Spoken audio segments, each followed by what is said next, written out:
Ahoy, hoy, friends. Welcome to the salon.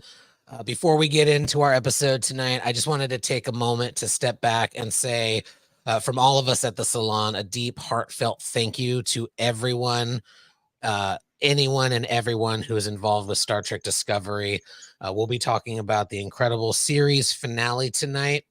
And as the show has come to a conclusion, we just wanted to share our thanks for all of the love, the blood, sweat, and tears that went into this creative project from Brian and Michelle and Alex, the entire cast and crew. You know, this is the first Star Trek show that I've been able to watch live in my adulthood. And through doing that, I've been able to connect with some wonderful people, Trek Twitter, and start doing this salon. And so if it wasn't for Star Trek Discovery, not only would we not have Picard and Strange New Worlds and Prodigy and Lower Decks and soon Academy in this new era of Trek, we would also not have this space to enjoy each other's company. And it brings me a lot of joy. So I just wanted to take a quick step back before we begin this night's salon to just again say thank you to anyone and everyone involved in the creative team of Star Trek Discovery, cast and crew. We all appreciate you and thank you very much. And with that, let's get into the salon. Hello, everybody. Good evening. Before we get into the episode, we simply must, we will always set an intention.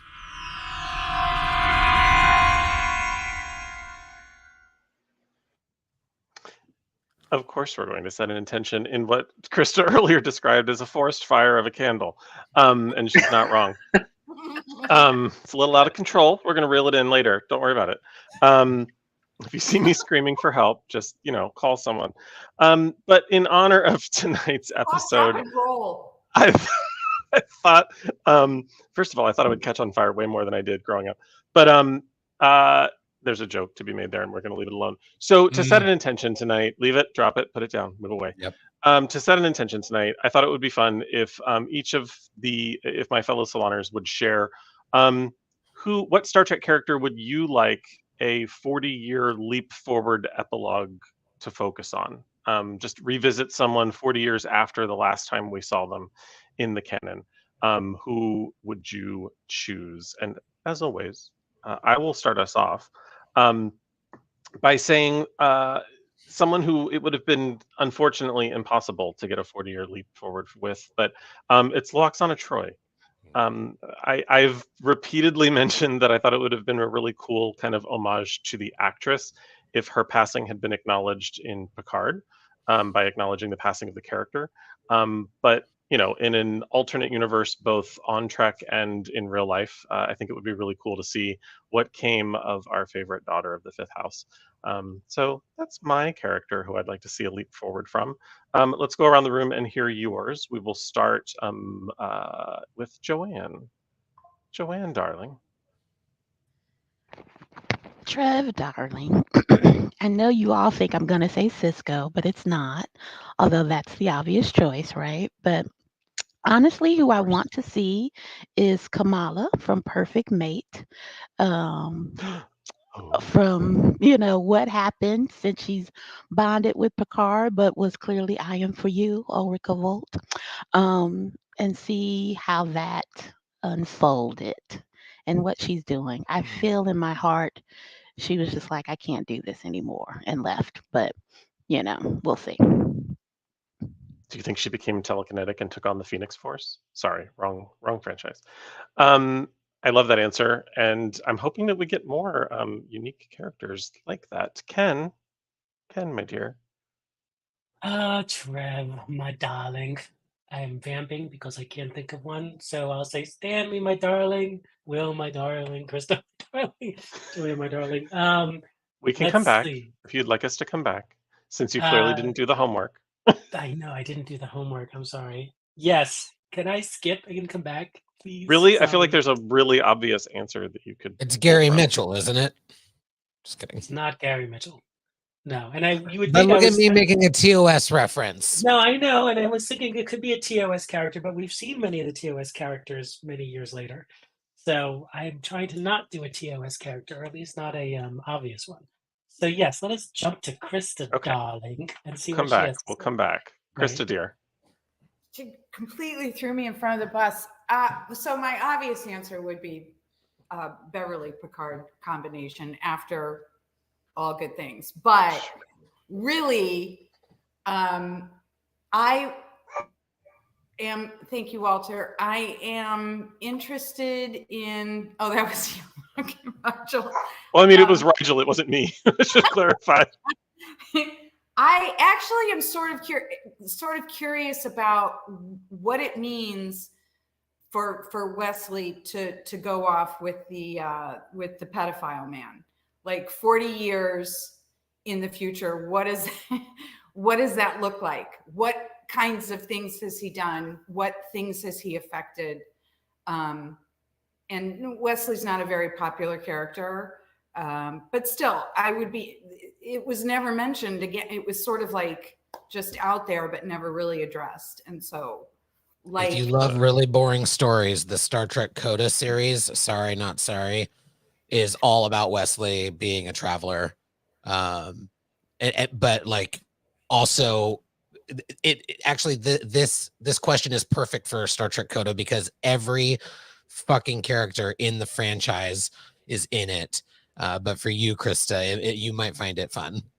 I would also, as an addendum, I would also like to know, I would like to go back 40 years and find out who this Lieutenant Daniels is from, we've got Cronenberg being Lieutenant Daniels and I don't remember. So You'll learn when you have We'll to do your get to it. homework. Yeah. You'll have to do homework for Enterprise Thumb Wars, and you'll learn all about Daniels. okay. Aren't you excited? Boy. But good answer. Yeah. Good answer. Good answer with Thank- our boy Wes and the creepy man that took him away from us. Yeah. You ready, or do you want us to go to Will? No, I can say one that's really just kind of silly, and it is a TOS one, but I would be curious, and it's not so much an individual character, but an entire planet. What happened 40 years later on Janus 6 with the Horda and all of the Horda's kids? And what did they do? It's a Horta nursery. The Horda Nursery. Mhm. Yeah, that's it. That was a lame answer, but it was Maybe. TOS, so I had to stay within character. Are they So- still burning people to a crisp? They're not burning people to a crisp now, but they're fighting Will tons dear. of per diem. Will dear. Horda, I hardly know her. Sorry, I had to do it. Thank you. Not your best. No, the crowd goes mild. So I actually had two answers. One of them I would like to see Janeway, but I think we kind of get that with Prodigy, so it's a little kind of a moot answer. But another one I was thinking of would actually be Jonathan Archer and the crew of the Enterprise NX-01. See what happens after that. It would be nice to see, because their series was unceremoniously canceled and has one of the worst finales of all time, and I feel like we need to pay reparations to them. So yeah, that's my answer. If it had been Janeway, Will, do you Mhm. think that she would or do you think she would land the ship? She would land. That's how the series would end. That's how the epilogue would end. Her screaming, "We could land the ship," and they're just like, "Okay." That may have been a setup. Sorry. What the fuck is that? See, I told you he wouldn't What's the get context of that? it. If you're gonna land the ship, you have to You're go to gonna Blue land the Alert. ship. Oh, Do you So watch we're all Star off Trek? our Have you game. seen Star Have you Trek? ever heard of Voyager? Have you ever No, heard of I've this seen show? We talked We about don't Do it. you know. watch the show, Tamar? Do you watch the show? you better watch out. Yeah. Wow. Okay, All great. right. So it was a setup Everybody- for you to do that. Okay. All right. Great. No one did their homework. Edit this tonight. No, I'm out. kidding. Edit this Fine, part it's out. fine. Fearless leader, save us.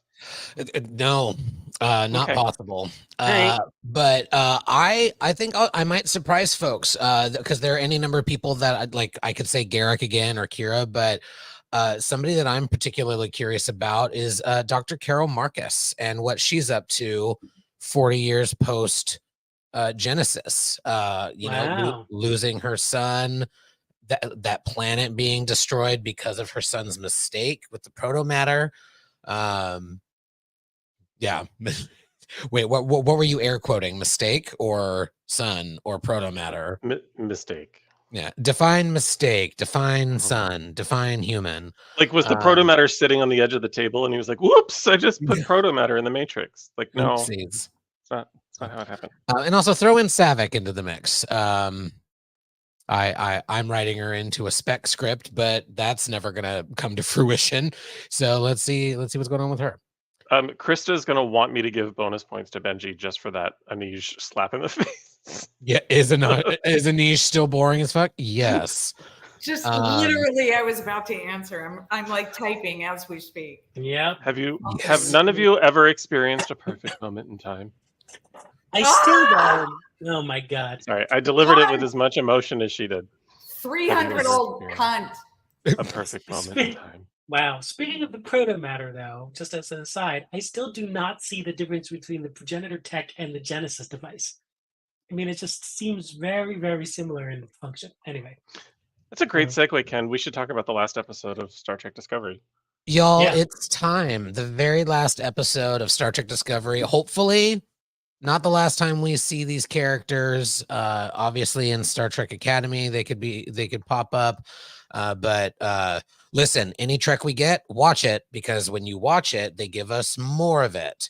And hopefully, the Section 31 movie does really well, and they're like, "Oh, this is something we could do every year or every other year," and we can get some more stories going and backdoor pilots and all kinds of fun. But all right, season 5, episode 10, Life Itself. Let's start with our top thoughts.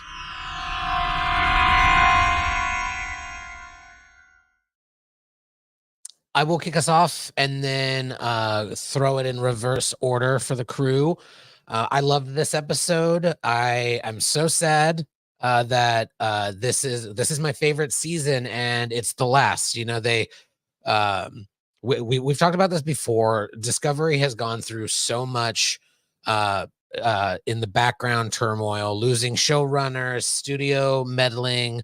This season really felt like they hit their stride, and you know that, like, I find myself angry that we're not getting more Star Trek Discovery when they've set themselves up to tell any number of stories. We'll talk about the epilogue, obviously, but we now know that we have a 40-year gap that we can fill with new stories. So hopefully we'll get that. I thought it was a very satisfying wrap up to the season-long story. I thought they did a great job of giving us character moments that didn't feel forced, as sometimes the show and a few others have had those moments where it's like, this is taking me out of the story. Why are we putting this here? The visuals are always incredible. The performances themselves are always incredible, save one or two exceptions that we'll talk about, I'm sure.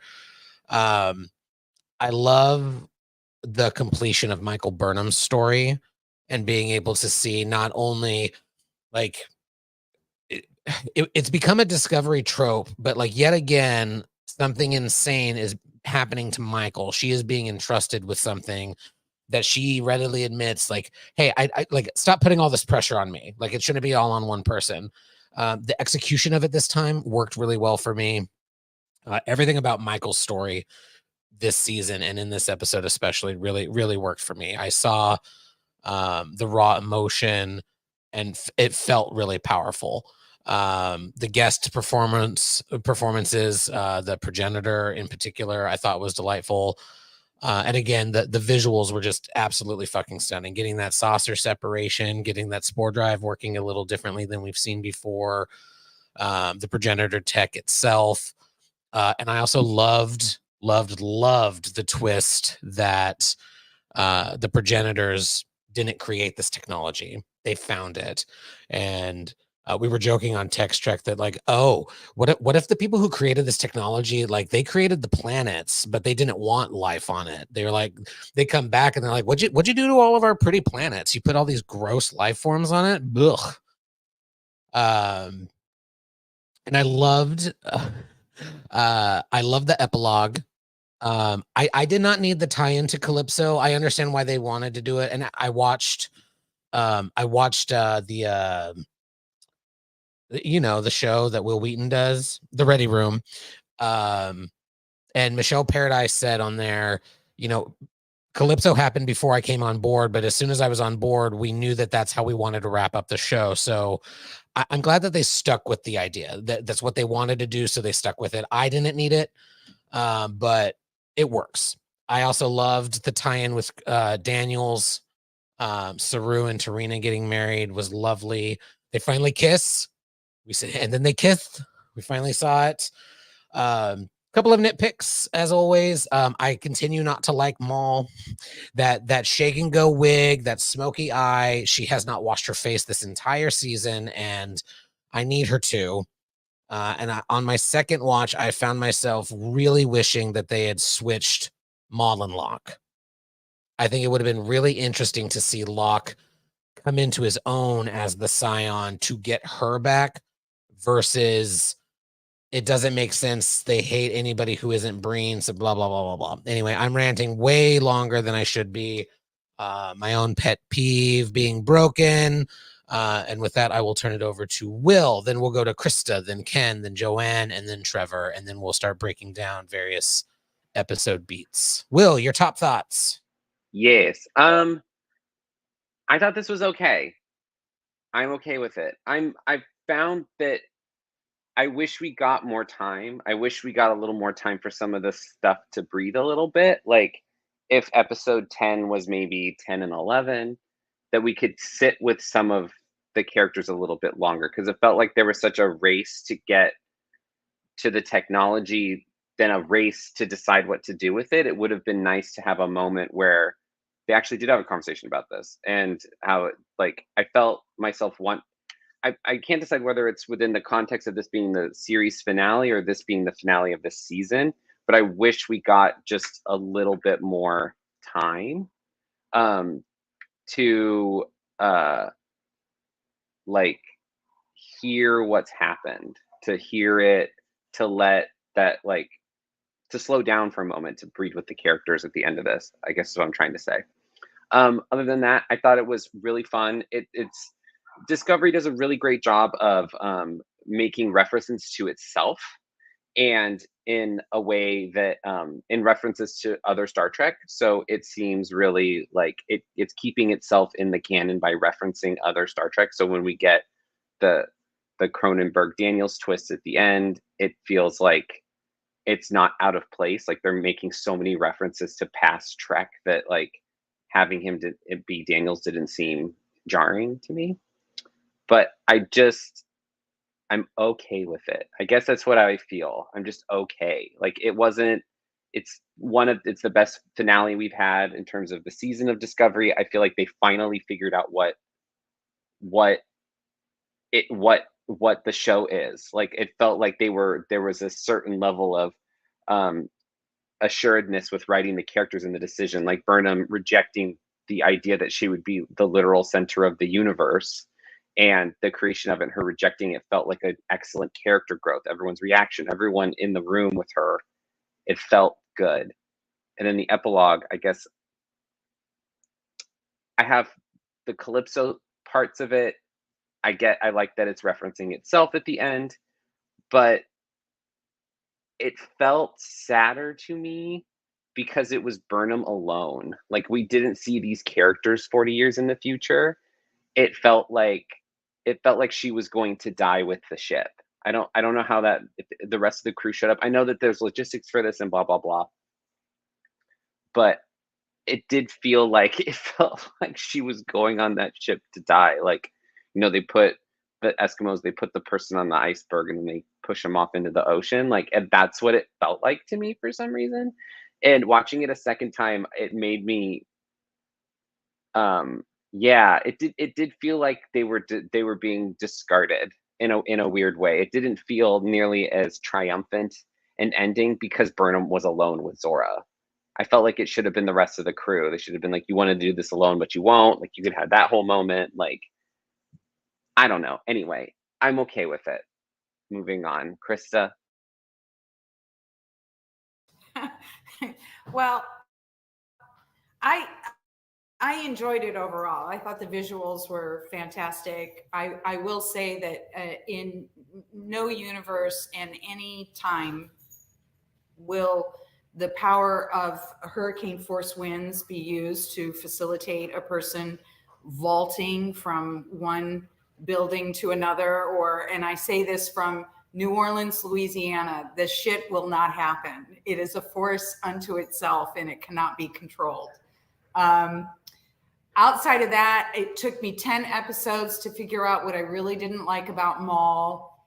And it's that she looks greasy, like the inside of an empty potato chip bag. Like, girl, it's get your greasy bitchiness off my screen. And also just I will do my rendition. It goes something like this.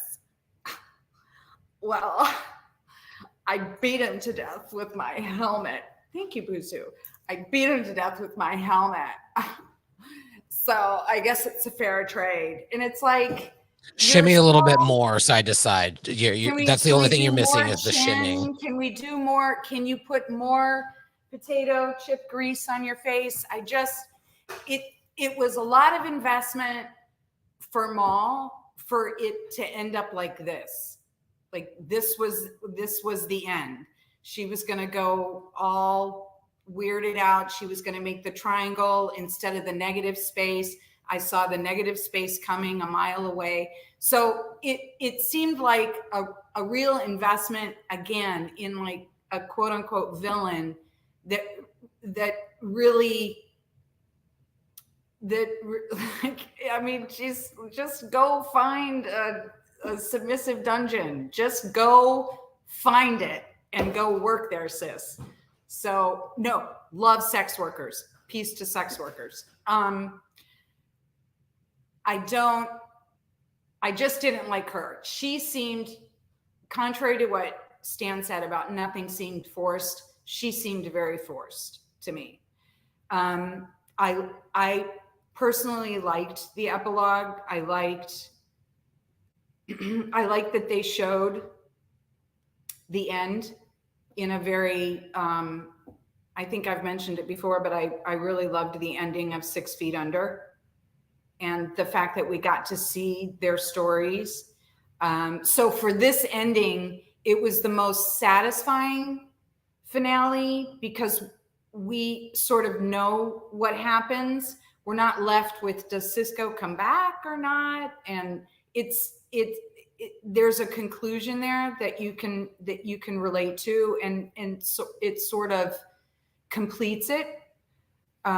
It's not my favorite Star Trek show, but I appreciate that they took it, they saw what was missing and sometimes complained about and tried to do something about that. And they addressed it, and I think they did it well. I was not surprised that the son shows up. That seemed kind of an obvious, but still it was lovely. The wedding was lovely. I don't understand Daniels.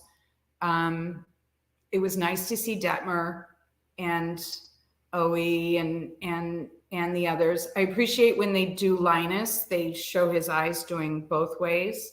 I think that's kind of an attention to detail I'm looking for. I mean, I thought it was good. I liked it better than the other episodes, but I think the thing that struck me most was just the visuals. I would want to go and visit a place like that with nothing but yellow hydrangeas and all the greenery and all of that. It was beautiful. So visually, it was really striking. And for me, as an artist, that's the kind of thing that I zero in on. Like, what does it all look like? So I liked it. Don't like Maul. Get the greasy bitch off my screen. And I'm sorry that Locke was dead. Also, what's with the other Breen captain, the other Breen lady? I was expecting so much, and she was like just a disgruntled customer service representative. It was like, I understand that the episode, that the scene was to show what a badass Saru is, but Saru is a badass. We didn't give us something more from her. But I loved him, and props to him looking into his eyes with completely opaque contacts, he wasn't fucking around, so he brought it. That man is just a miracle with prosthetics and still being able to emote. All right, so I'll end now. It's me. All right. So I will describe this episode in my mind with 3 letters: MEH. Meh. It was an okay episode. It was. I agree with Will about the okayness. There were certainly some highlights with it. I thought Saru, Doug Jones was a super highlight of the episode. The elongated fight between Burnham and Maul, I really didn't need. That seemed gratuitous in a lot of ways. Again, the effects, the visual effects, you can't argue against. They're fantastic.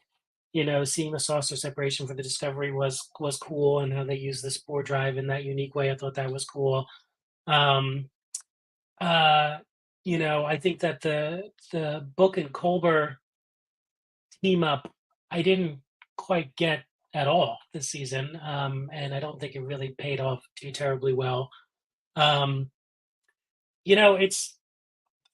although the epilogue was an interesting idea, to some extent they backed themselves into a corner with these characters, right? I mean, who's not to say that they could have had a Discovery movie spin-off or some other sort of Discovery miniseries, and I guess they still can with introducing Captain Booker, I guess, is the captain of, they didn't say what ship he was going to, although it sort of hinted at the Discovery A, but they didn't actually say what ship he was going to, so I guess they can spin off with him and with the characters aged up as they were in the finale, in the epilogue. But I think that, by moving it that far forward, and sort of, putting a big period on the end of some of the characters and stuff like that, it sort of limits them. It didn't limit, creatively enough, it didn't limit Tilly, with the exception of comment that she's the longest running, trainer at the Academy, which was a nice way to have that reference there and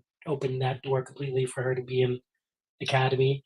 I think we will definitely see Tilly moving into Starfleet Academy. If there was any doubts before, I think this finale does it.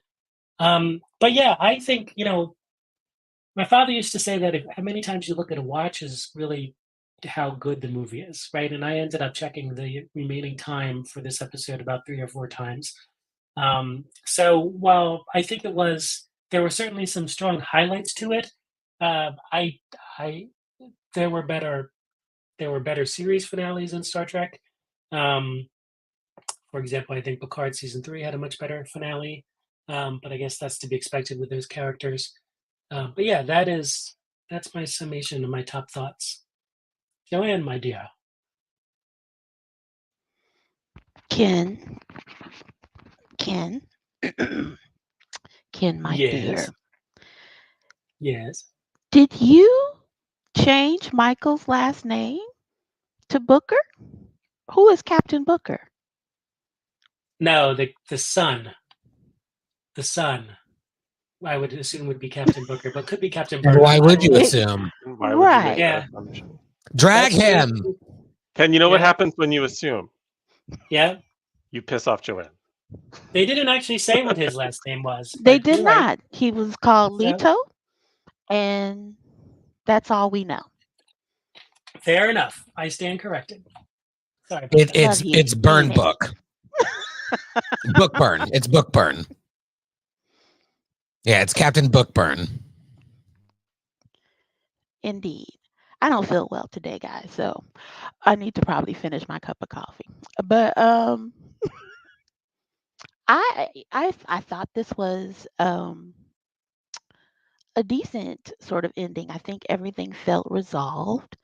I did love the progenitor sort of move, like they found it. I thought that was brilliant, because it just would have made some decisions about things that I don't think Star Trek has the capacity to make decisions about. So I thought that was a very brilliant move. I agree with Will in that I would have liked to have seen a little conversation, maybe Michael with Vance and President Rillick about, why um, we need to let it go. It didn't need to be long, but it just felt like, this was again kind of falling into the criticism of the series that Michael is always the decider.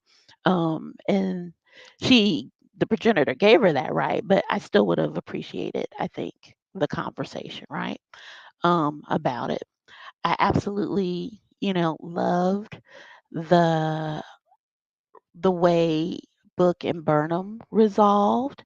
I thought it was beautiful and radically important, even in 2024, to see a Black family um, operate in love and excellence. I thought that was very touching.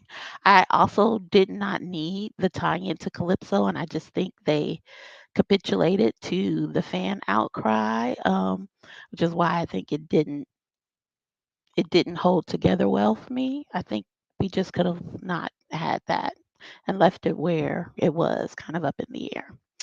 Um, but overall, I thought again, it felt everything felt resolved. I too, like Krista, cannot appreciate the impact of Agent Daniels because I've seen like maybe 6 episodes of Enterprise season 1. So I don't get it. But I was like, oh, yay. But otherwise, I thought it felt good. I actually view this as 2 episodes. There was the finale, and then I view the epilogue as like a completely different entity unto itself. Because for me, everything up to the epilogue was on a scale of 1 to 10, an 8. It accomplished what it needed to accomplish. It finished a fairly interesting story.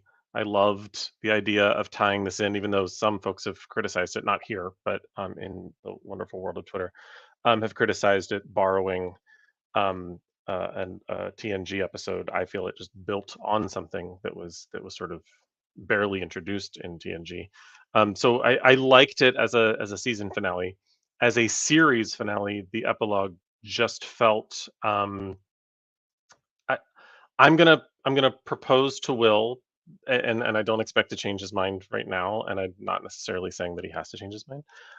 But I would like to offer a band-aid in terms of like the loneliness and sort of the sadness of the feeling that you were left with as being quite intentional. It felt like we were focusing just on the Burnham family and the like even that I'm convinced that they're the only people living on Sanctuary 4. And or if there are others, there's not a lot.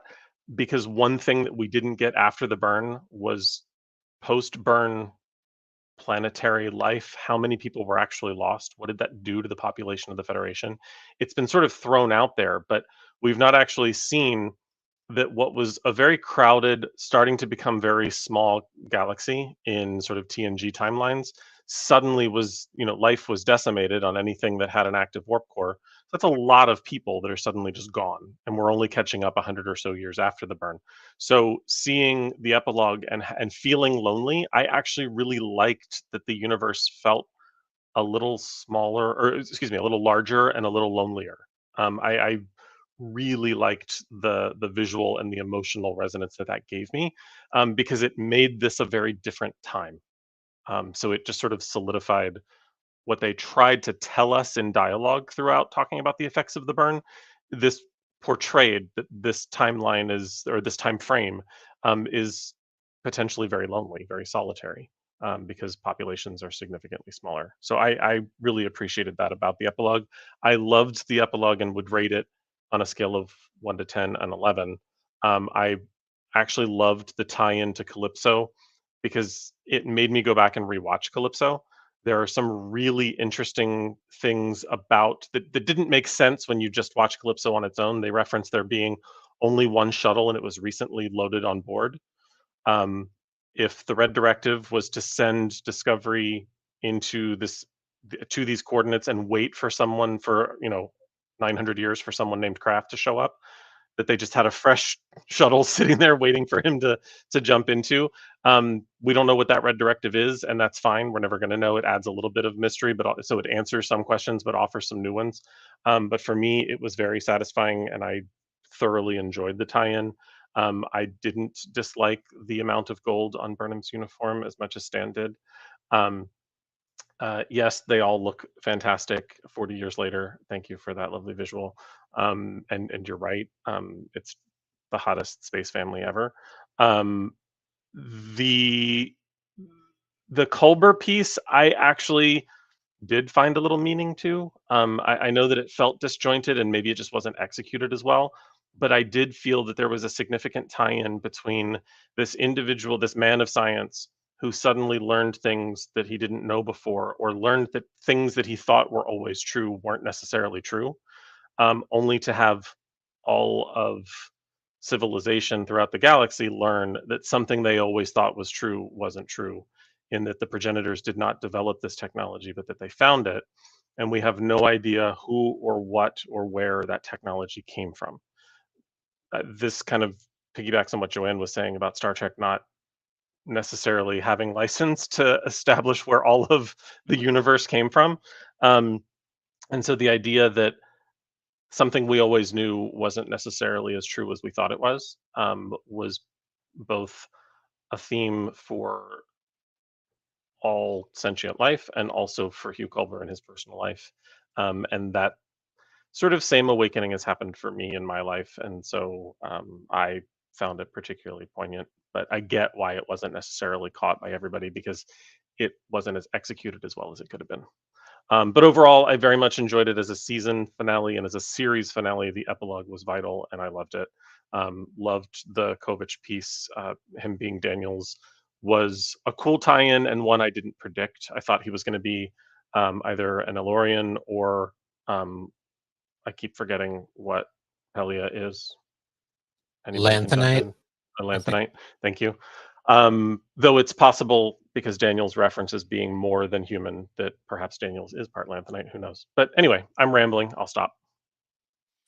I actually thought it was they were potentially going to say Flint from the original series, but that was probably going to be too esoteric. Not that Daniels from Enterprise is not esoteric.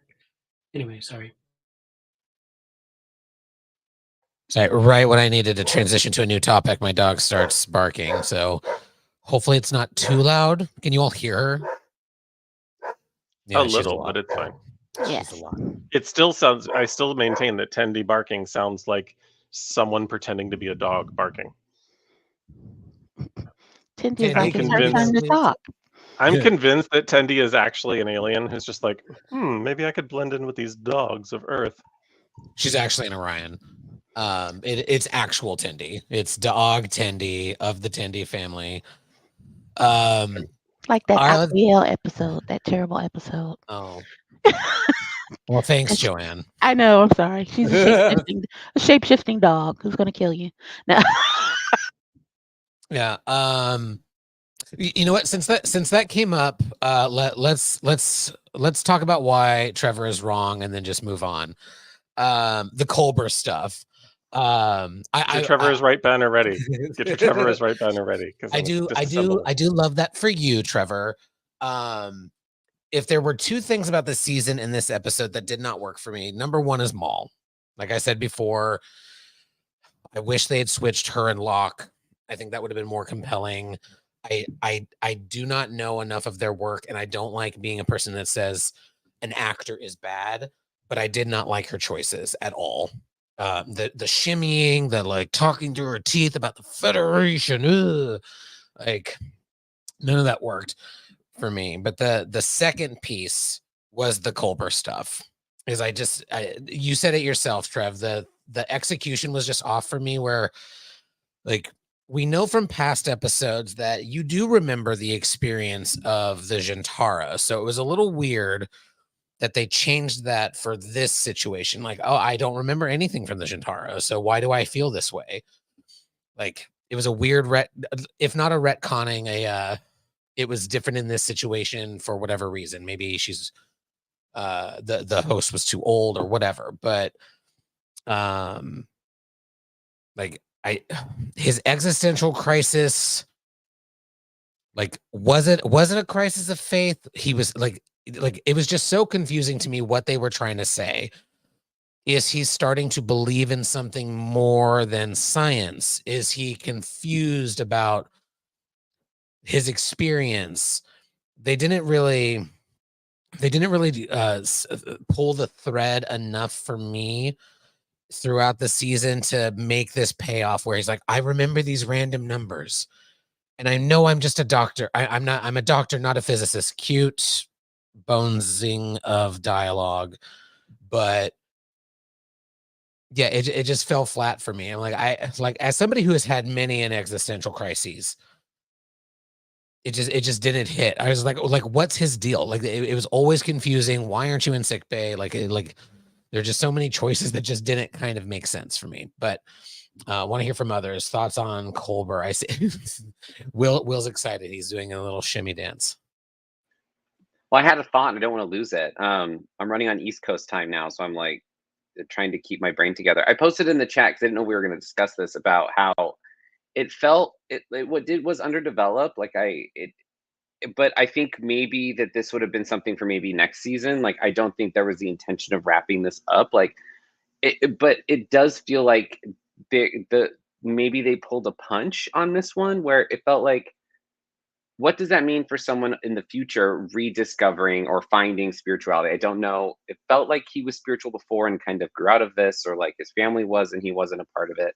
What does that mean for someone in the future, where we would assume that everyone's based on science? His husband is very science-based. You could see that in the way he reacted to the progenitor technology being destroyed.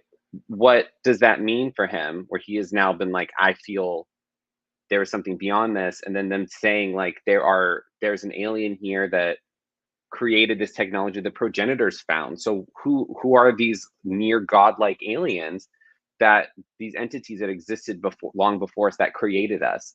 Is that God? Like that's an interesting plot point to make.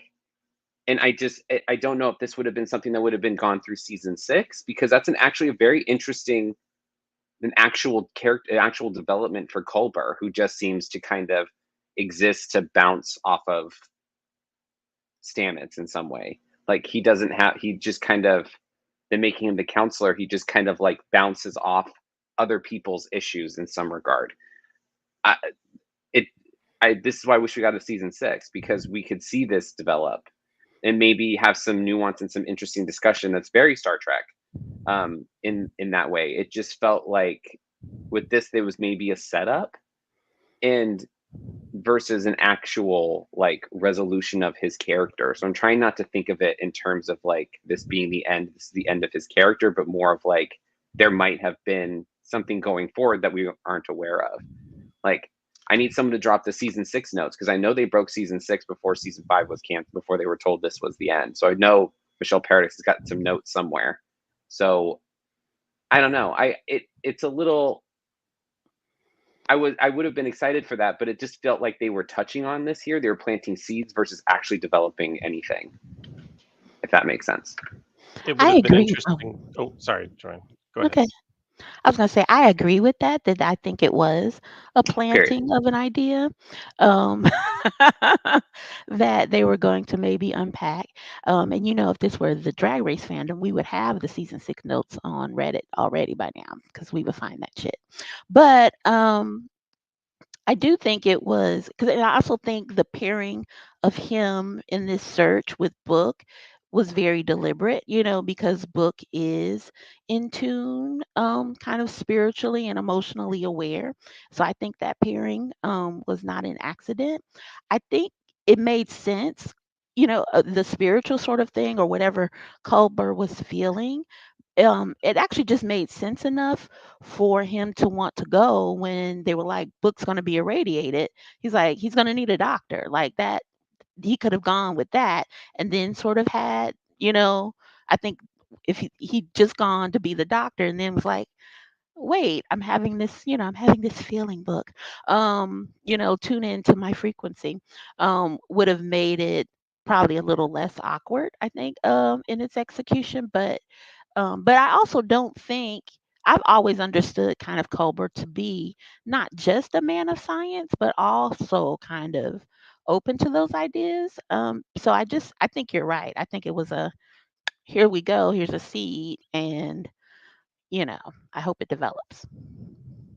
Because less acted upon and less executed was episode 1, Stamets saying, "Oh no, Spore Drive's being shut down. I don't know what I'm going to do." And then we're just like, well, no one cares. Because for 9 episodes, it never comes up again, and we never talk about it, Exactly. and nobody knows. So I think you're right that there are definitely, and even, I mean, we got 3 seasons of Adira Tal, but really nothing from the Tal symbiote. It's just Adira. It's just a young person running around the ship who sometimes is super smart and knows how to science the way out of things. But there's never reference to any of the former hosts' memories. There's never, it just is sort of one of those things that I too would like to see the season 6 notes. I'm just going to use this every once in a while, not to bring it back to her, but just that groaning, like, yeah, that's my reaction to that.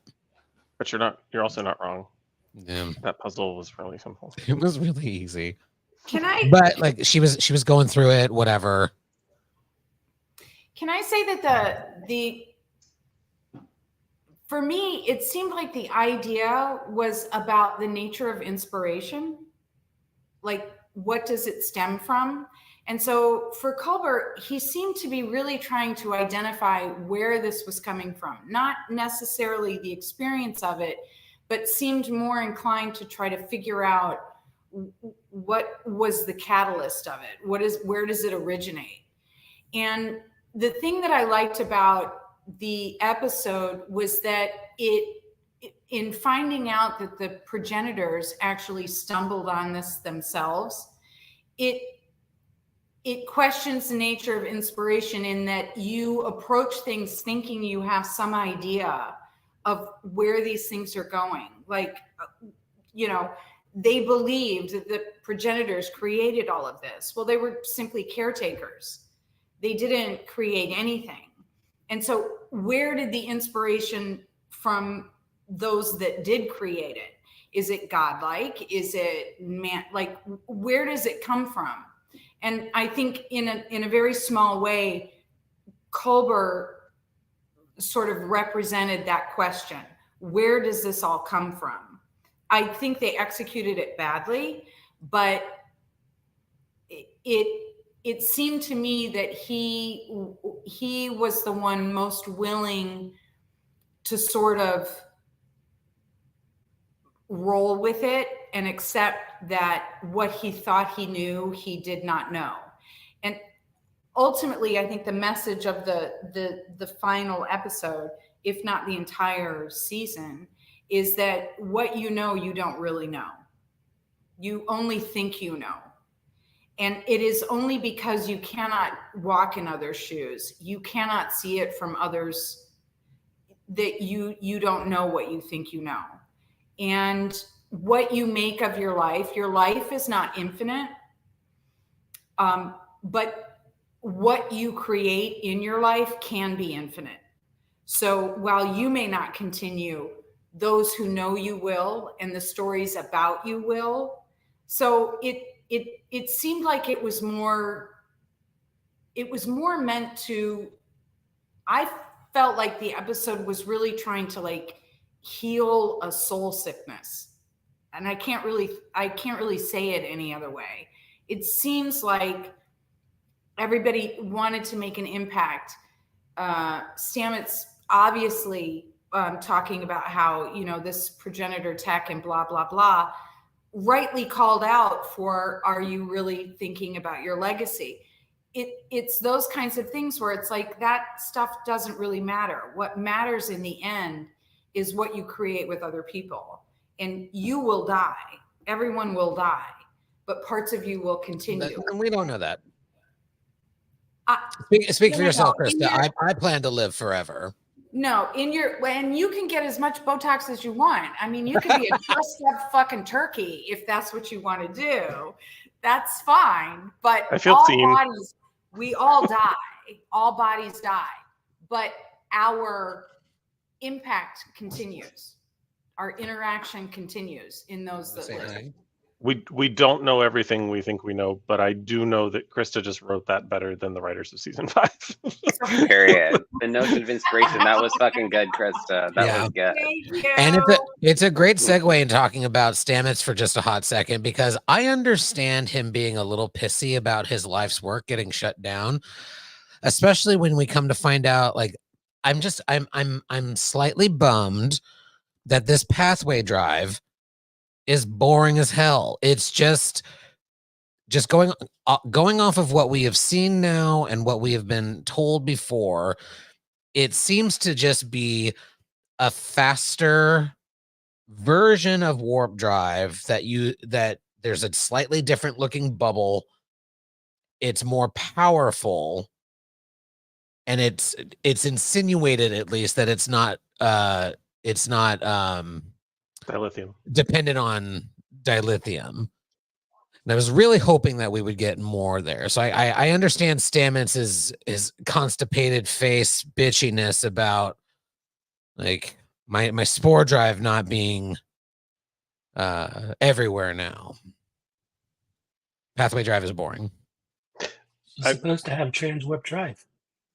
I'm having a Wayoon moment where, like, as they were flying through it, I actually asked myself, would this be better if it were blue? Like, it was just like, it's just like white streaks, and they're like with like a green tinge, and it's pathway instead of warp. Yeah, it needed like a visual something. I was hoping it would too. be a portal. Like, it creates a pathway, like make it the portal thing from Star Trek Picard, and it just can't go as far in one jump as the spore drive. The nacelles create a wormhole that it travels through and then Yeah. through somewhere else. Yeah, it creates a pathway. Yeah. Alas, we get But the But great experiment. Yeah, it would have Honey been technology.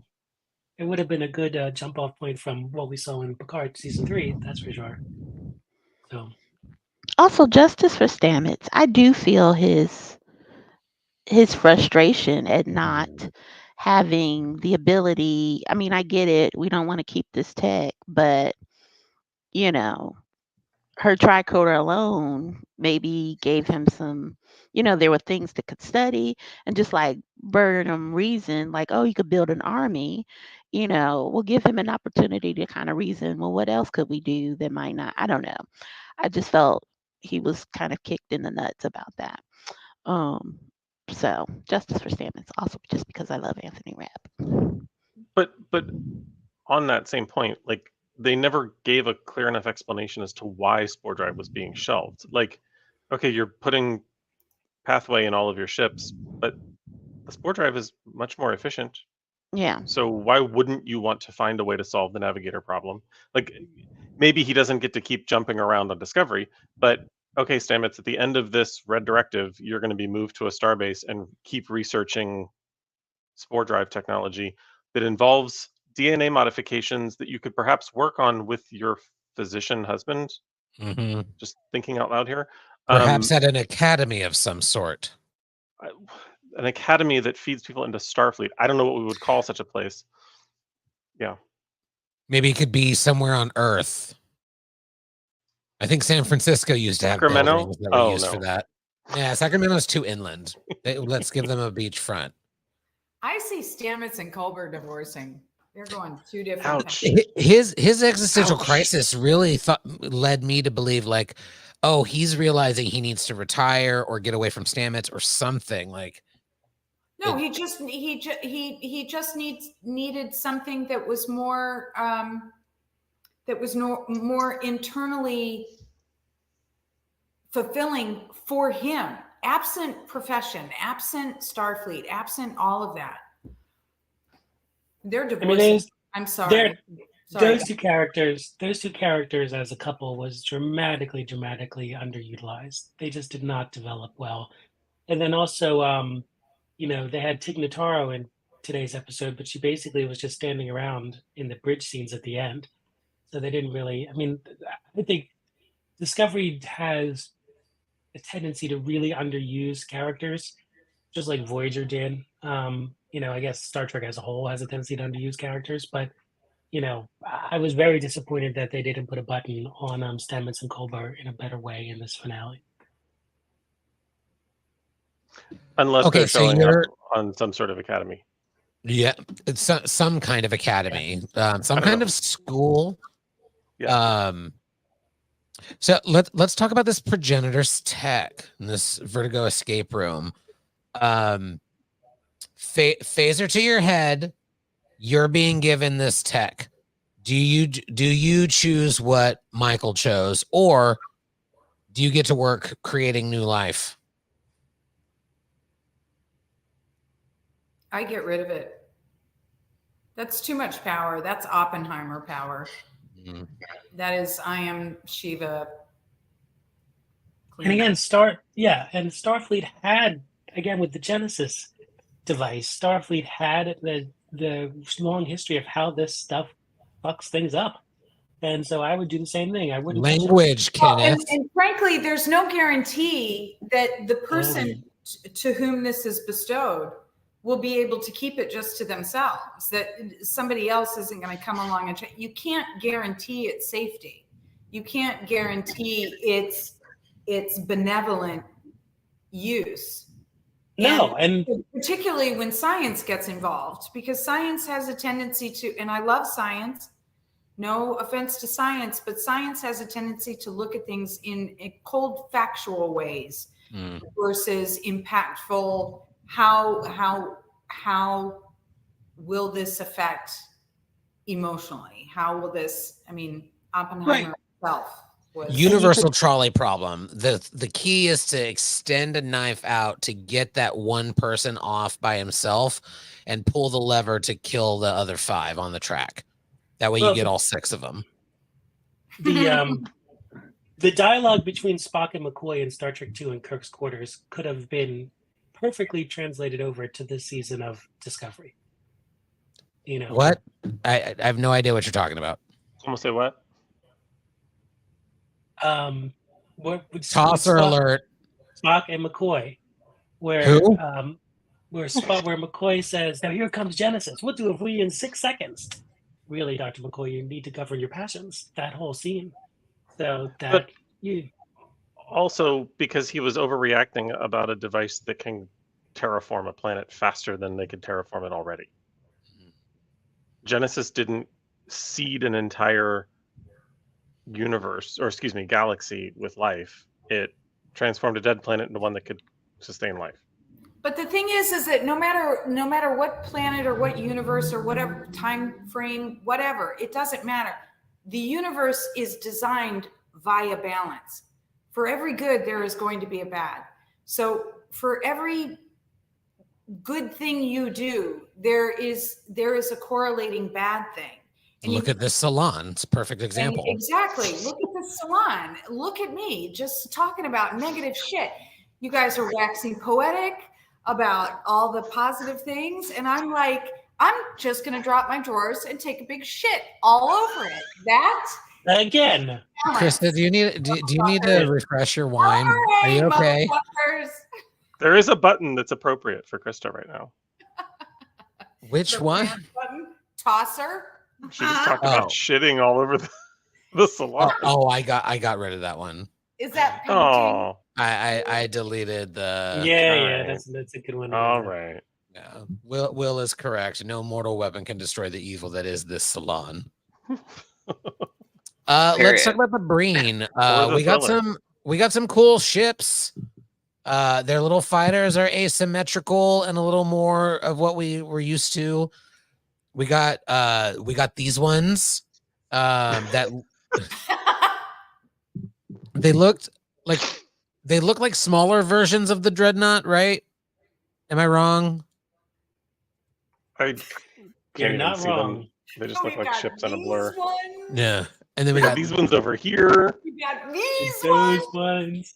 And we then got they- the scout ship that Tahal left looked very much like the Breen ships from Deep Space Nine, so it was cool to see that. Lots of cool ships shit this episode. We got a saucer separation, and we got them throwing shit out. They had the best shrooms trip ever. Yeah, way to go, Spore Drive. Oh, shut up, Will. Why would anyone want to see the ships? Fuck you.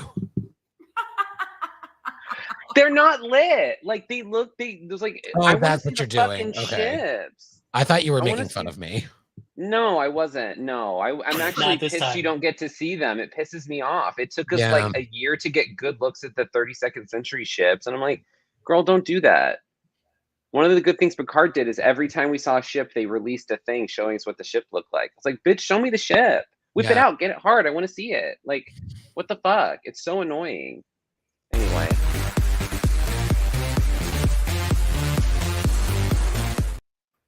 I love when I Thank time you. it perfectly. Thank you.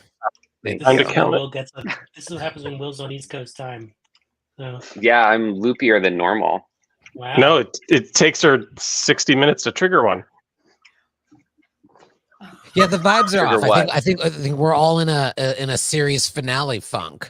I'm on 4 hours of sleep. Will's on East Coast time and getting used to that for the first time this week.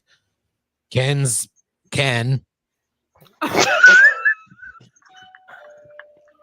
Yep. Well, Doorbell. Ken is Ken. Doorbell. Whose doorbell just rang?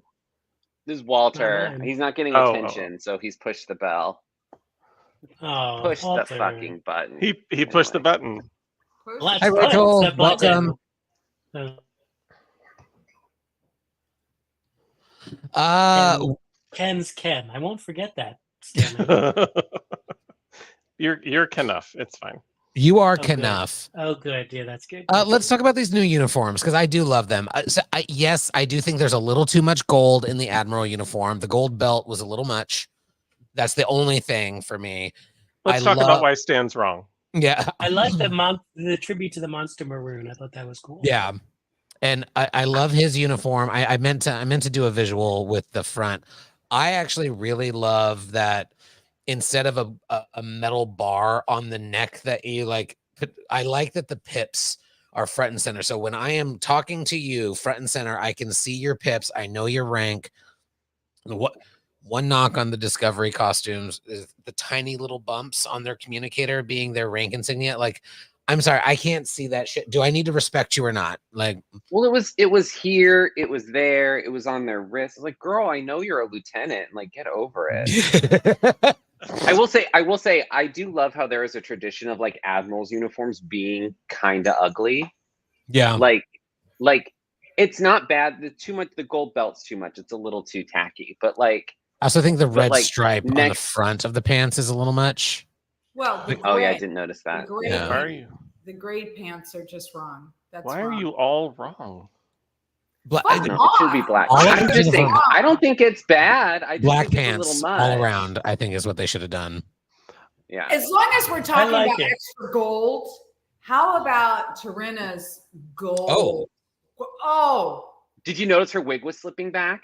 her I did, wig and it was bothered slipping me. Back, but that Mama. It was like back here. She was like, Yeah. Mama, those baby bangs. Those That are veil, infant that bangs. veil was That too thing is heavy. zygote bangs. Those the are veil tiny, was tiny too bangs. heavy, but the whole bodice, all of that was fetch. Sorry. Sickening. Actually, It's his sickening. wedding gown was lovely as well. Yeah, they both looked amazing.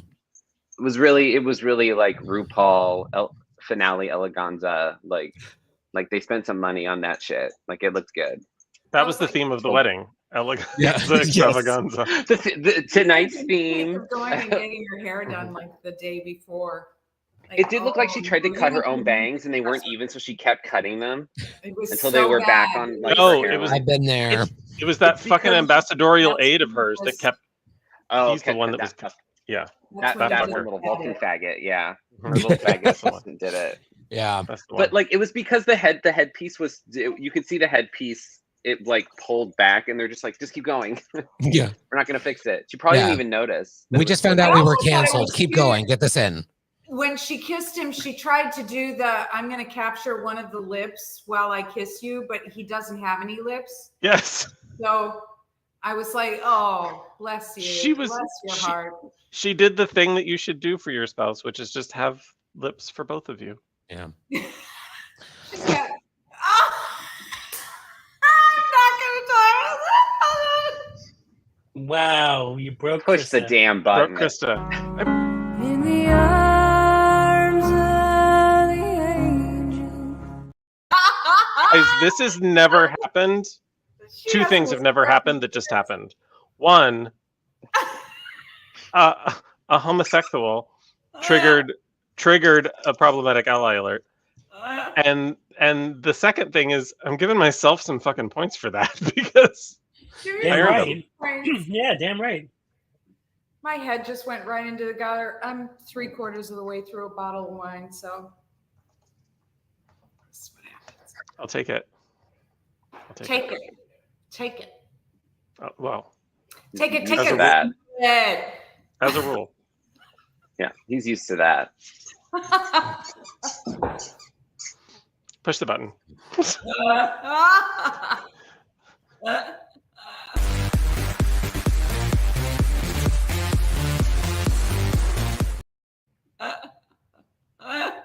I feel like I should be Will right now and be like, what is that? What does that even mean? What does it mean? Land the plane. We could land the ship in my.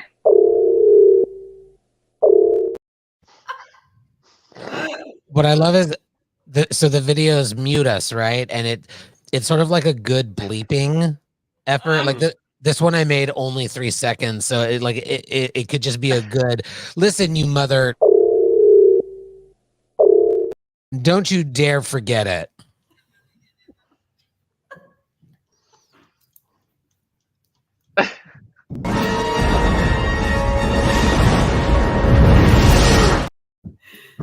If you're just joining us, we're talking about the series finale of Star Trek Discovery. Work. Work. Oh God. Where are we? Krista's broken, Ooh. Joanne's not feeling great, and Ken's just Ken. And that's enough. It's Damn it. enough. I want to talk about older Michael Burnham for a hot second. I love this piece of the episode. Did anybody else get like?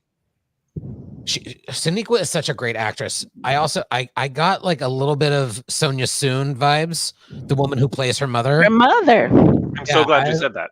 I was just like, Yeah. this bitch can act. She can act. We are all very lucky that we live at the same time as Sonequa Martin Green, and we get to see her on our television screens. Say more, everybody. You know, I probably shouldn't say this because someone will yell at me, but I got a little Really bit don't. of Is it about Genesis? Is it about Genesis? No, it's not about Genesis. Not indirectly. I got a little bit of a tribute to Nichelle Nichols somehow in there too. So I don't know exactly how, but that's what I felt. I So liked that her whole body movement was much different. Yeah, There was Looked a more very deliberate. deliberate way that she conducted herself. The rebuilding of the fence, the carrying the Yeah. wood, like she was kind of struggling to carry herself. Yes. yeah. I'll say, as an actor, playing that kind of age difference is not easy because it's like you swing real hard and you make her 140 years old. Yes. Like just doing it just enough. Like 40 years is hard to like nail. Like you have to make very specific choices about like how they're going to move. What does that mean? How does time wear this person? And I think, and I agree, I don't think she gets enough credit for being as strong of an actress as she is. Like I would say that she's one of the strongest actors we've had in Discovery, and I can see why they waited for her to get basically die on Walking Dead to take the show on. I can see why they waited because it would delay the series. Like they literally were like, this is the only person we want for this role, but we have to wait for her to be done with this. So Yeah, they delayed I it can like see why. almost a year, didn't they? Like 6 yeah, months, it was a almost while. year. They like kicked it was like 6 months to a year they kicked the show down the road, but it does it's very nuanced, and I think she plays it well where you believe that she's 40 years older. Yeah, it's subtle, but it's very specific. So I think we need to give her credit, because I think sometimes people get bogged down by her performance because she gives such an emotional portrayal of a captain and is of someone, is that person. Like I think she's not afraid to show that as an actor, and to do it and recall that and be such a strong actress. I think that's one of my favorite things about the epilogue, is I think it showcased her as an actress phenomenally. Yeah, and I loved her Well, let hair. me- It felt like they I love waited all 40 of her years to shoot hairstyles, it. but that hair was great. Yeah. Let me It ask felt you like a they question. waited 40 years to shoot that. It felt like they waited Yeah. 40 years to shoot Yeah. that for me. Who did it better, Sonequa Martin Green in this episode or Patrick Stewart in All Good Things? Honey. Sonequa Martin Green. Shaniqua. Sonequa. Because Sonequa. I agree. Patrick Stewart is a stage actor, and he's playing old age for the stage. So he was Mhm. like, I'm an old man. Like, it was a little too close to that. But I Yeah. also Yeah. think that was also the directive, because as a man who is failing, Mhm. because he has the all the stuff going on. So I think that's also a choice. But Sonequa did it better. I would say that she He was did it also better. older, Yeah. playing even older versus Yeah, her age and there's also playing- something with yeah. the acting of the earlier TNG shows where it's more heightened. It's less kind of this naturalistic, subtle film acting. It always felt like it was a little more heightened for the show because it was sci-fi. So Mhm. I will say that. But Right. And as David pointed out, what about Janeway in Endgame? I don't think there was any difference between her as older or No. her at the same age. There wasn't Yeah. much difference. She was under She's always- excellent medical care from the doctor, and so it was just her hair. Botox surged to the gods. Yeah. She's always landing. She's always landing the ship. There is a Krista had excellent. her hand up. There's- Sorry, Krista. Oh, real quick, I just want to say about Sonequa. There is an the whole episode of the Ready Room is really great. There's a couple of excellent packages about this episode, but it's her and Michelle Paradise, and they show some of the Star Trek Picard actors talking about Sonequa. It includes Patrick Stewart, Jonathan Frakes, and Michelle Hurd talking about how amazing Sonequa is, and it's very emotional. It's very powerful. Like I am a white dude, but recognizing how powerful Michelle Hurd talking to Sonequa Martin Green about her representation and what it means, like I know that is powerful, but I also understand that as a white man, I can never fully understand what these women mean to countless people. It was just a beautiful moment to see. So I highly recommend people watch the Ready Room this week if you haven't yet. It was Krista. Patrick's. It was No, Patrick's Joanne. though. There you go. It was Patrick's moment about Sonequa that kind of to speak to Ken's question, because he was like, basically, you're an incredible actor because you do bring this emotion and this personhood that to the role that none of us ever have. And like her mouth was completely open. So that's really what sealed the emotion for me. And then you're right, Stan, kind of when Michelle started, this is very much my story. We watched TOS, in syndication, not because my parents were into sci-fi, although my daddy liked the Twilight Zone, but because Nichelle was on the show, and that was important for us to watch as a family. So again, to see Michael Burnham as captain of the Enterprise, all of these years later, like I said, I remember the impact that seeing Nichelle on television had, and I will never forget the moment. She took the chair. It was very powerful, and it was transformative to see her not only just be present but be a leader. Like I said, even in 2024, the impact of that is not lost on me and will ripple, for generations. Yeah. There's also in the Ready Room, David Tomlinson talking about how as a gay man, he's excited to have this show for people who unlike he didn't have when he was younger. And I realize, like, I think the rest of us faggotinis on the salon sometimes take for granted what Will's face, the representation, and like we criticize it a little bit here and there, like when we did our Gay Panic at the Disco, talking about how powerful it is, how important it is. But I didn't have this in Star Trek growing up. But now Star Trek Discovery exists for little queer kids wondering about their place and if they have a future. And I'm glad that I saw him mention it, because like my jadedness is like, oh yeah, this is cool. And then I remember like, no, it's not cool. It's incredible that we get not just a gay couple, but a chosen family, non-binary and trans characters played by non-binary and trans actors. Like this show is going to be very powerful for years to come for countless young people who can finally see themselves in a Star Trek show that they haven't been able to before. Krista, you were gonna. Well, back to old Burnham. I thought it was nice that they rounded out everything by sort of showing that that she and Book had achieved that sort of level of companionship and love that was there for Saru and that was shown through the entire season. They achieved it. She's going to go and do this thing. He's going to stay on the red place. And, it's, they don't have to, they're comfortable together. They're comfortable separate without it being detrimental. And I thought it was nice that they let them grow beyond the well, who am I if we are a we? Who am I? And also the cinematography of that scene that Joanne was talking about, where they finally come together and they both, the simplicity of that dialogue was perfect.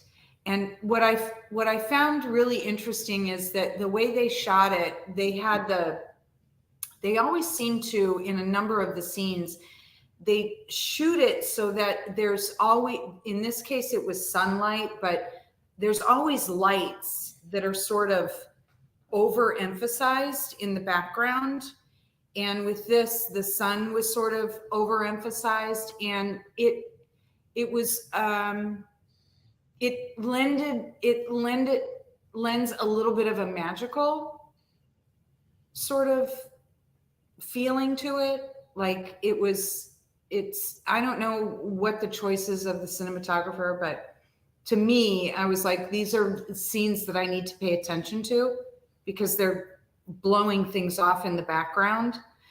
And I thought the simplicity of their relationship in that scene, and then in the following, however many years forward, mirrored the simplicity of T'Rina and Saru. And I liked that continuity of it, because I think that's what we all work towards, really, in relationships.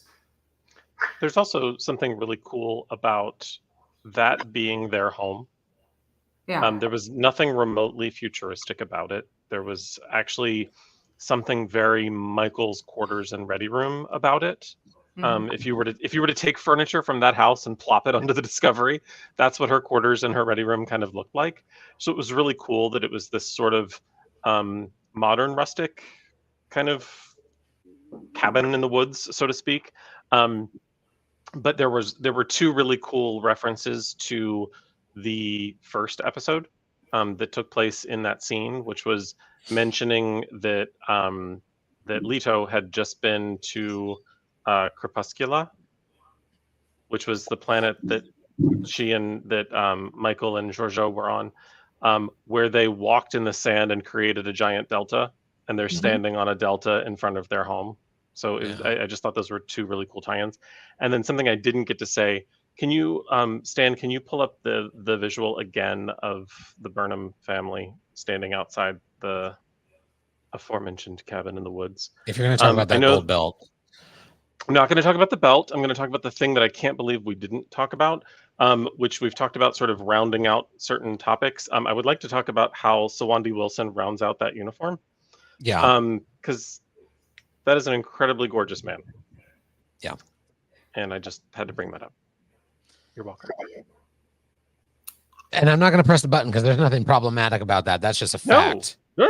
I wasn't doing it for the button push. I'm almost mad that it appears, as far as we know, they only had one child. I'm actually actively bothered by that. Why? Because I would like to see them with 3 or 4. Like, just I can't explain it. Maybe they did. It seemed to me that once they got together, it would just be the commitment. We're in this now. I don't see them stopping at 1. I mean, I don't see them stopping trying, but Yeah.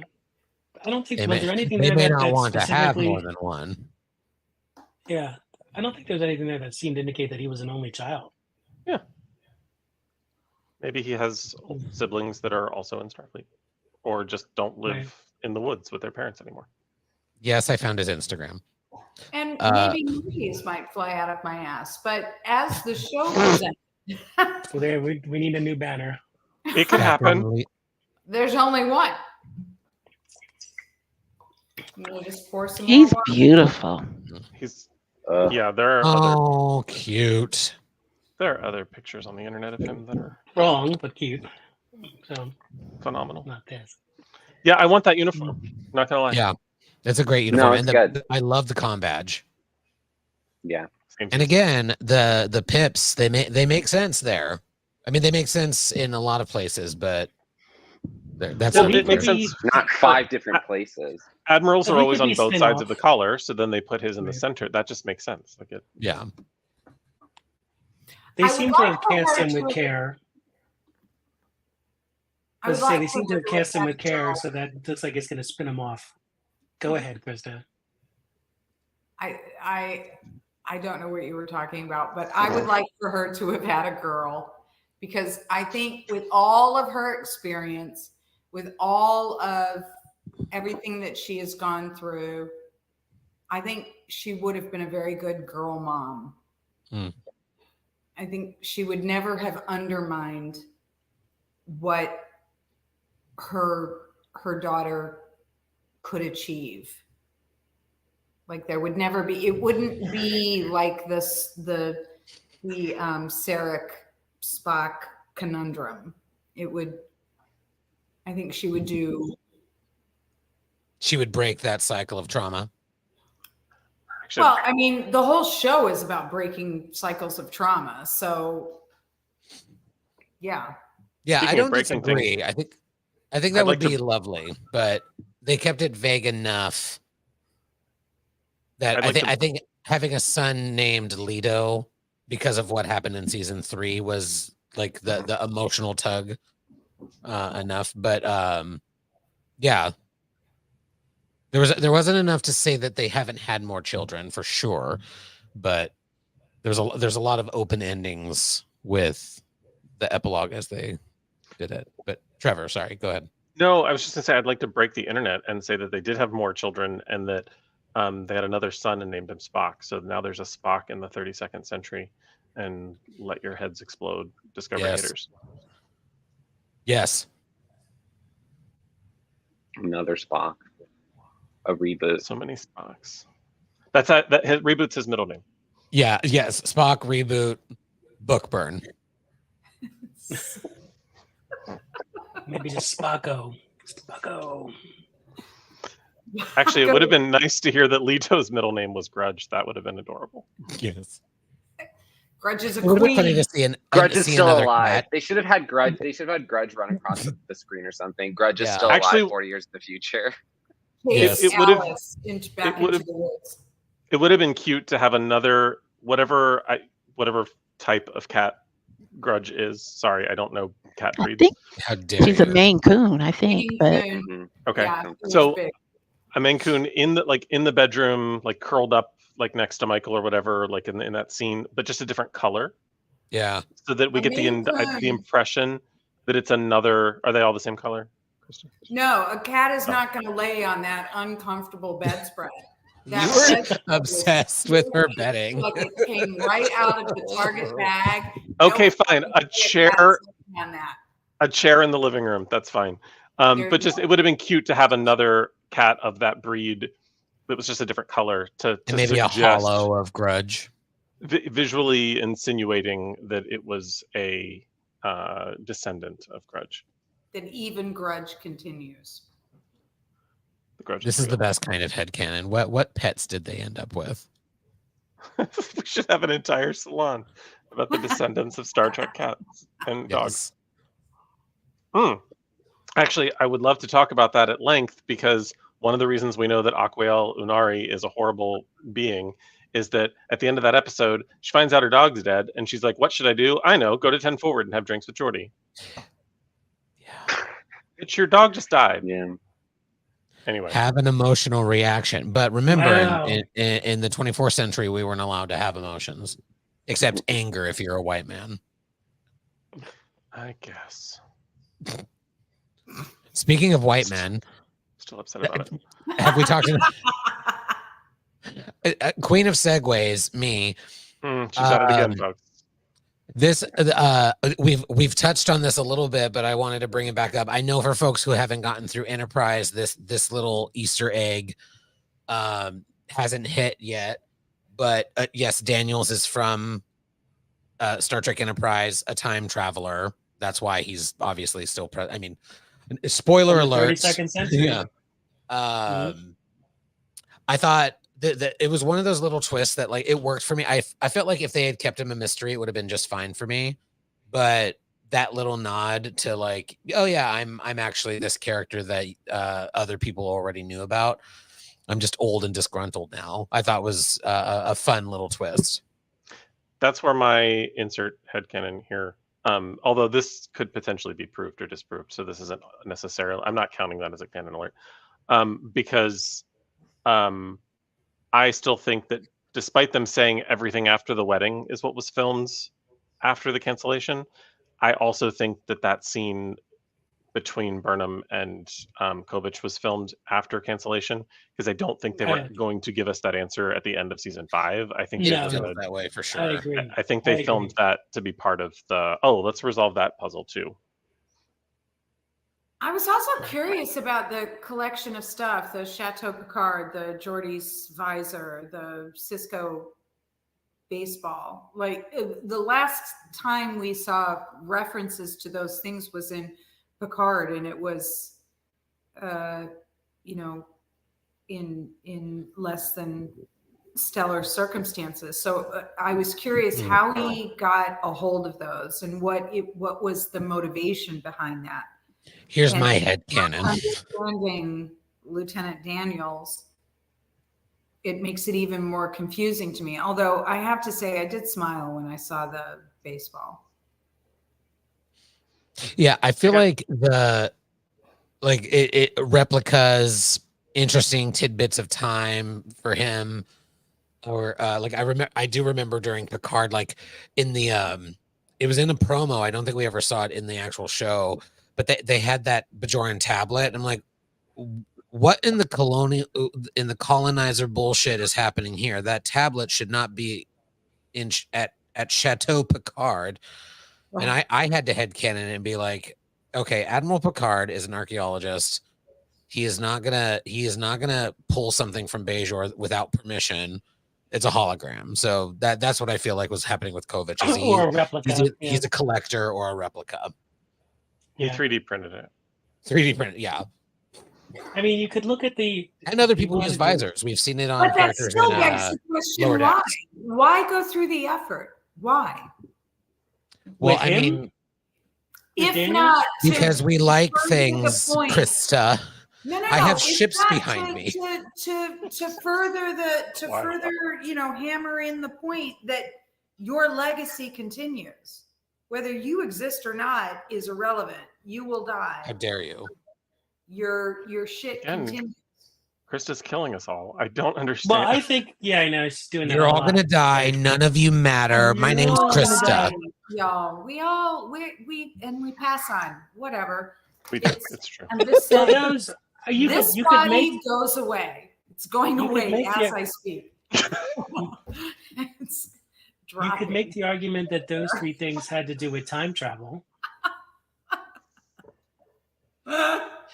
So Well, Daniel's character in Enterprise was about preserving history and saving history right. and what that means. And I think that that's why he had all that stuff. Like he's preserving it. It felt more like an Yeah. archive and less like, oh, I have these trinkets. It felt like they were there because his job is to preserve. Okay, but the Everything. presumption that everyone has watched Enterprise. See, that's the thing that I don't, that's the thing that sometimes bothers me with the franchise is the presumption that we've all watched all the other stuff. Well, they might motivate you to go back and watch the rest of it. Yeah. I mean, going, who is that? Like, I mean, there's so many times where there's like a random alien or character. I'm like, who the fuck is that? And I go find the episode they're in and watch it. Like, Or Well, like you I, are I, all know, successful, I but- have the episodes of Enterprise that Daniels is in queued up. I was like ready to watch them. But for see, all they I know, didn't know, I was just like, what is this even? I did not know it even had anything to do.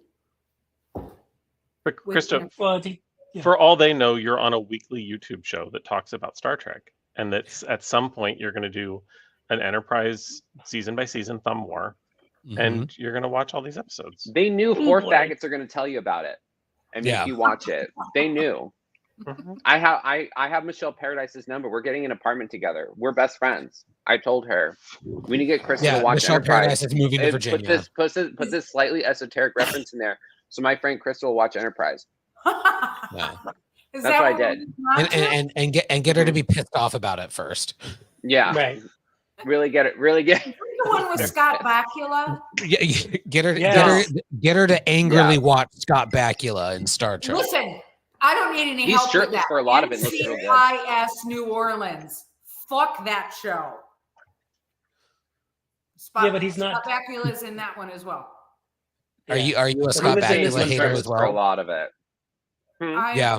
I liked him for a time, but I don't. It's one of his choices. My gay sexual awakening came during Star Trek Enterprise with that decon chamber.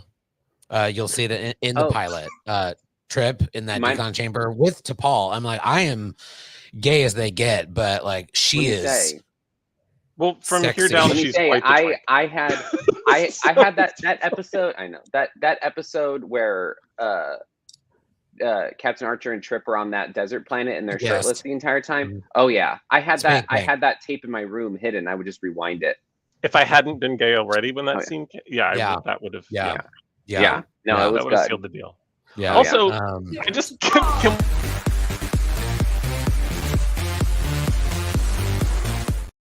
can we just make all of us going, yeah, a bit? Yeah. Because it was working for me just then. yeah. Yeah, Mhm. Mhm. But is it T'Pol, right? it is. That Yeah. woman is Yes. extraordinary. She's fierce. It's one of those things where you watch it and you go, it doesn't matter how many Pilates, how much I Yeah, no. throw up, I am never going to it's like the Angelina Jolie effect. She's actually Comedy. very good on that show. Like she's an incredible actress is. too. Like she brings a lot to the character of T'Pol. So she is half naked most of the time, and that's because of Rick Berman. But like she's It will actually make you she's feel very less- good in that show. She's very, very, very good. Yeah, fuck Rick Berman, piece of shit. I can't I'll watch it, but I will feel very bad about myself. And so I lay that at your feet, motherfucker. I lay that at your feet. We're here to talk about lips and make you feel bad about yourself. That's why we're here. Check, please. Oh, wow. Oh, Ken. Okay. So, fearless leader, where do we go from here? Where do we go from here? If you're talking, we can't hear you. You're muted. He's doing it on purpose. Guys, it's a He's bit. doing it on purpose. Yeah. What? Have we covered all the subjects? I don't think it's a bit. Oh, no, it's not a bit. We just can't hear him. I think we can't Have we hear covered? Stanley. Oh, God, do I have to play both parts? She's not verse, people. She's not verse. She can't do both. She's not verse. Can you Why are fucking you? me now? There Oh, you we can are. hear you. There she is. I don't know Why why are you it reading just me on my own show? stopped working. Hello, why did this just stop working? That's I don't know. Do you need to do your Homophobia. vocal warm ups again? Hello. Oh, there we go. There Oh. you are. Hello. Oh, there we go. Is not your vocal warm up. Can you all hear me now? Yes. Yes, Great. we can. It's funny. It's funny that you couldn't hear me because I was being a little bitchy. Because right when Ken You? said, No "Stan, we can't hear," kidding. yeah, I know. It's because when you were like, "Stan, we can't hear you," I was like, "It's because you're talking at the same time." Uh-huh. And you had to repeat the bitchiness, even And though we yes, couldn't yes, hear I you the did. first I time. I Okay. cannot let my bitchiness go unheard by Ken's ears. Clearly. It's important that you hear the feedback and Yeah. have the opportunity to do with it. So what I was saying about Enterprise is, Krista, you're gonna be so angry at multiple points during that season because I love the show overall, but it is pretty regressive in a few points. It debuted right after September 11th, and it like all Trek, it is of its time, and it was very like there are conservative elements that get really weird. Archer goes through this whole like white man god complex thing. Oh God, he's the most It's- important person in the universe, and oh God, we're gonna have fun with it. It's gonna be also fun. Is It's that also what post- we're doing next? Is that It's what we're also doing? post 9/11, so it gets really questionable at times with like Yes, this action is perfectly justified, and we're like, no, it's not. no, it is not. Yeah. So we could land the ship. We're coming- Land the ship. You have to say it right. we Now could- you push the button. Yes, Now we could. Well, if my mouse would work, we could land the ship. We're coming to the end of our salon for this week. Truly lovely as always. It is bittersweet being able to talk about this episode. I want to again just say thank you to everybody involved with Star Trek Discovery. It has been an incredible journey. It has been a lovely ride. All of these characters, the cast and crew, you all have brought a lot of joy to a lot of people's lives, and it's been a lot of fun being able to talk about this show together. So thank you again to Star Trek Discovery. Thank you to the Salon crew and our audience. Trevor, before I vamp us away with the usual, follow us on all of the places at Salon Trek. Do you want to give us the tally for the week? I would love to. So tally is as follows. There were 3 problematic gay alerts. Good job, guys. 2 canon alerts, 3 tosser alerts, 1, I repeat, 1 problematic ally alert initiated by this homosexual right here. There was 1 explosive saucer separation, and Will landed the ship 4 times. Nicely done, sir. A personal record. In terms of bonus points, we advanced 200 bonus points from last week to Krista for knowing when to dip out of a working meeting. That happened in the after show. You all missed it, but it was great. 1,200 bonus points to Benji for bitch slapping Anish. 2 bonus points to me for triggering a problematic ally alert. 400 bonus points to Ken for just being Ken. And 1 million bonus Aw. points.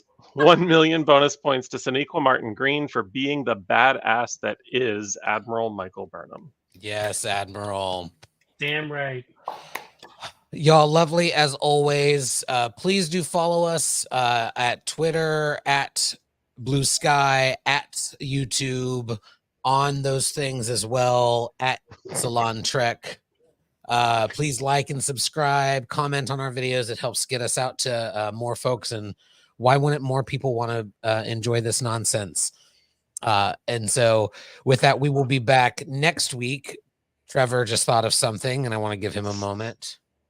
Star Trek Discovery. Cheers to Star Trek Discovery. We will be back next week to talk about the season in full. Cheers to Star Trek Discovery. Let's fly.